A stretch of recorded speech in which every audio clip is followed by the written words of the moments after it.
Bonjour, bienvenue dans cette vidéo. Aujourd'hui, nous allons faire un petit comparatif de qu'est-ce qu'un mindset de manque, qu'est-ce qu'un mindset d'abondance, quels sont les moves qui font que tu repousses des 10 sur 10 inévitablement, et quels sont les moves qui t'empêchent finalement d'attirer ces 10 sur 10 sans aucun effort. Alors, avant de démarrer, j'aimerais préciser qu'une 10 sur 10 pour toi n'est pas forcément une 10 sur 10 pour moi. Ce que j'entends par une 10 sur 10, c'est une femme que je trouve belle, qui soit disponible émotionnellement, qui soit fun, qui soit ouverte d'esprit et que on ait des atomes crochus. Voilà, ça c'est très important pour moi d'être dans cette énergie. Bref, ceci étant dit, les trigger warnings étant passés, donc tu es needy, hein, même si tu couches avec plusieurs femmes, et on va comprendre pourquoi dans cette vidéo.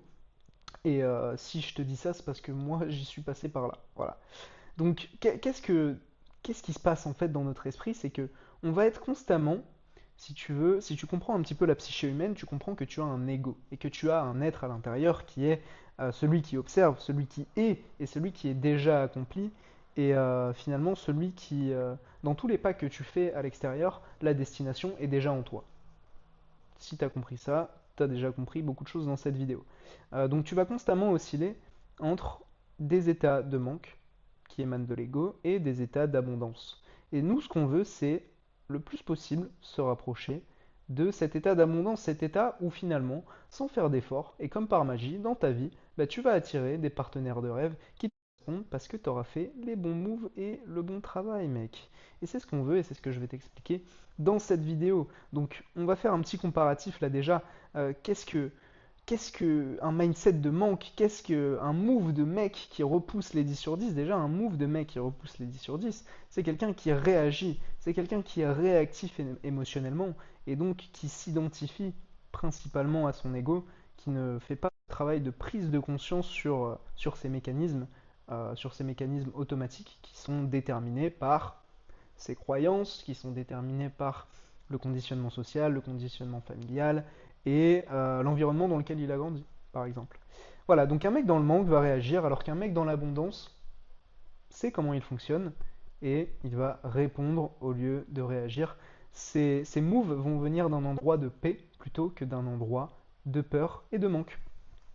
Et donc, forcément, un mec qui repousse des 10 sur 10 va agir depuis la peur ou depuis le manque. Et que ce soit inconscient ou conscient, ça va faire que forcément tu vas attirer ce que tu cultives en toi, finalement. Si tu cultives la peur, si tu es dans cet état d'esprit de manque, tu vas attirer le manque. Si tu agis depuis l'intuition, si tu agis depuis la pureté et depuis l'amour inconditionnel qu'il y a en toi, et ben les expériences qui vont se présenter à toi euh, vont être de qualité similaire. C'est le mot que je cherchais. Donc d'un côté, on a vraiment cette idée d'avoir une intention pure, de transcender le désir et non pas de refouler le désir, parce que il faut nuancer ce point de vue-là, parce que j'ai fait aussi cette erreur. Hein. J'ai fait aussi cette erreur de mettre mon désir de côté par ego spirituel, de me dire ouais mais non, mais moi maintenant c'est bon, je suis dans l'amour, je ressens plus de désir, tu vois. Mon ego a pris un petit peu le contrôle, mais comme j'ai observé un petit peu ces mécanismes, ces stratagèmes, ces subterfuges, j'ai pu voir à travers et éviter ce piège, bien que j'y sois tombé un petit peu dedans. Bref, ce n'est pas le sujet de cette vidéo. Donc, c'est transcender le désir, qu'est-ce que ça veut dire? Ça veut dire reconnaître qu'il y a une animalité en toi. Reconnaître que tu es biologiquement programmé pour procréer, pour que tes gènes se transmettent. D'ailleurs, il y a un très bon livre là-dessus, c'est le gène égoïste de Richard Dawkins. Je t'invite à le lire pour comprendre un petit peu plus en profondeur ce mécanisme biologique-là. Donc nous, ce qu'on veut, c'est transcender ce truc-là. Le reconnaître parce que ça fait partie de nous, mais le transcender et l'élever à un état d'amour. Donc d'un côté, on a le mec qui repousse les 10 sur 10, donc voilà, qui est vraiment euh, dans le désir, qui est dans la performance, qui veut obtenir quelque chose de l'autre. Et de l'autre, on a un mec qui a un mindset d'abondance et qui attire parce qu'il honore tout simplement la présence et il ne désire plus quelque chose pour se sentir être. Il n'est plus dans le besoin d'aller rechercher quelque chose chez l'autre pour se complaire dans ce qu'il est ou dans ce qu'il croit être, ou dans la potentialité d'un devenir qui émane de l'ego finalement. dans la potentialité d'un futur où c'est tout le temps jamais assez en fait. C'est jamais assez. Ce sera toujours, tu te sentiras toujours mal si tu continues à cultiver cet état d'esprit de désir. Voilà, parce que si tu désires, forcément tu manques et tu souffres. Voilà, donc ce n'est euh, d'un côté, donc, comme je disais, on a quelqu'un qui veut obtenir, qui voit la femme comme un objet de conquête, et c'est tout à fait ok parce que ça fait partie de, encore une fois, euh, de notre biologie. Mais ce qu'on veut, c'est à un moment donné dans notre vie transcender ça pour l'élever dans un état d'amour. Voilà. Et c'est ce mindset d'abondance qui va faire que, hop, là j'ai mis un petit schéma. Voilà, ça c'est ton Taurus. Donc le Taurus, c'est l'énergie qui circule autour de toi. Bah forcément, dans ton Taurus, tu vas attirer des personnes qui rentrent en résonance avec ça. Voilà, donc d'un côté, on a quelqu'un qui honore la présence et de l'autre qui veut obtenir quelque chose de l'autre. Et donc c'est cet état que tu veux kiffer le moment, tu veux pas te projeter dans un futur ou dans une potentialité qui n'existe pas. Donc voilà, d'un côté, on a cet état de quelqu'un qui refoule ce qu'il ressent. Donc ça arrive très souvent aussi lorsque on n'a pas beaucoup d'expérience avec les meufs et qu'on est souvent friendzoné, bah en général, c'est parce que tu refoules et que tu n'assumes pas le désir qui est en toi, justement. Mais ça, c'est un état qui est caractérisé par la jeunesse de manière générale et qui est relatif à l'image de la mère qu'on projette sur la potentielle partenaire. Et Flaubert en parle très bien dans l'éducation sentimentale, ça va faire plaisir à mon coach assistant Jules, où en fait il décrit la vie de Frédéric, Frédéric qui a des amours dans sa vie, etc. Et quand il est jeune, il voit vraiment Madame Arnoux, donc c'est une femme, sur lequel vraiment il jette son dévolu et se dit waouh mais cette femme elle est incroyable, etc. Donc il projette véritablement une image forte sur elle, ce qui fait qu'à un moment donné dans le livre, Flaubert dit qu'à mesure que son désir pour elle augmentait, eh bien euh, sa robe, la robe qu'elle portait, devenait de plus en plus insoulevable. C'est-à-dire qu'à mesure que son désir augmentait, eh bien le, le, le, le corps de Madame Arnoux lui échappait, en fait, finalement.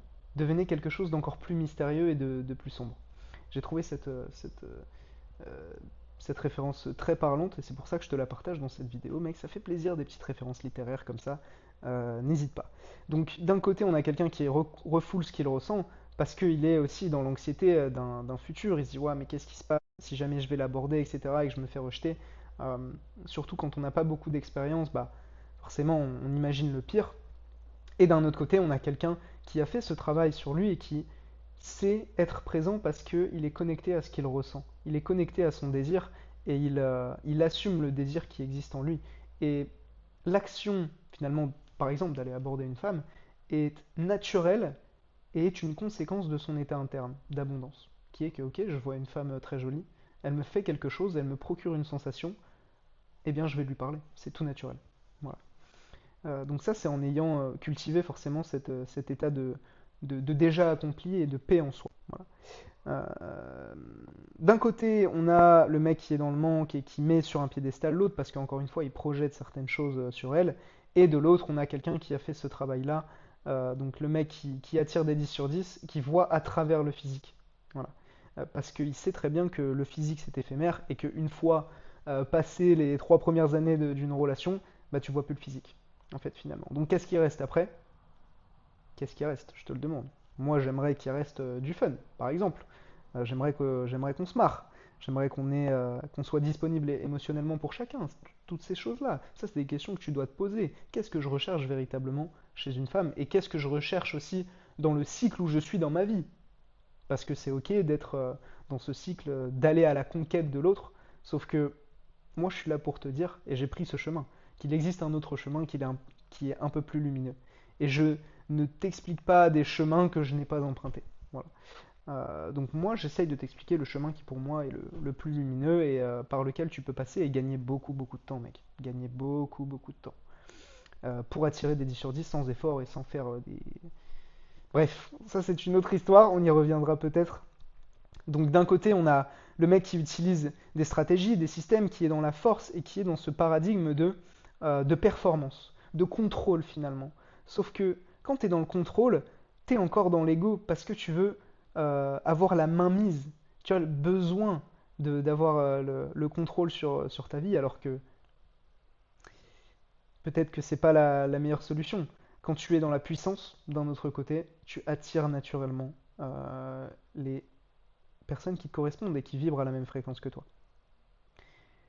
Donc d'un côté, encore une fois, ça je l'ai répété moult fois, mais tu as cette personne qui veut avoir pour se sentir être, donc qui veut obtenir quelque chose de l'autre, qui cherche à valider une image de lui qui s'est auto-créée. Et de l'autre, on a quelqu'un qui est déjà complet en lui-même, et donc comme il est déjà complet, par extension, il a. Parce qu'il n'a pas besoin d'aller se prouver quelque chose ou compléter quelque chose à l'extérieur de lui-même. Il est déjà complet en lui-même. Et c'est pour ça qu'il attire des personnes qui vibrent à la même fréquence. C'est toujours la même histoire. Donc d'un côté, on a quelqu'un qui compte ses conquêtes, qui compte ses dates, et l'autre qui est inspiré plutôt à l'idée de rencontrer et à l'idée d'honorer la présence d'une nouvelle personne.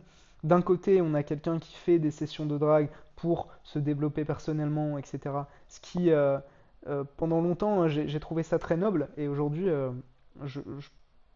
en fait, c'est jamais l'action, et ça, c'est ce que j'ai mis comme petite phrase.